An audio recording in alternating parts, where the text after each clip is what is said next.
اجيب. انا دلوقتي داخل اشوف بقى.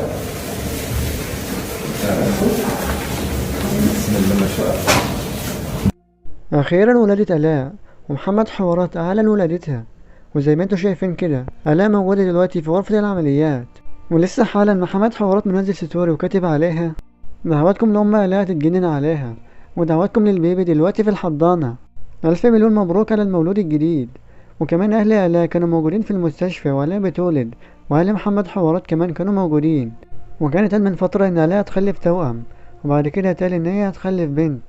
لسه لحد دلوقتي محمد حوارات مقالش بشكل صريح المولود ولد ولا بنت، ورغم ان كل الكلام اللي بيتقال ان المولودة بنت، لكن لسه لحد دلوقتي مفيش تأكيد، والله اعلم يمكن يطلع ولد في الاخر. على كل حال كلنا بنقول لمحمد حوارات وآلاء الف مليون مبروك على المولود الجديد واتربى في عزكم. ولحد هنا نكون وصلنا لنهاية الفيديو. ما تنساش تشترك في القناة وتفعل زر الجرس وتعمل لايك للفيديو ليصلك كل جديد. والسلام عليكم ورحمة الله وبركاته.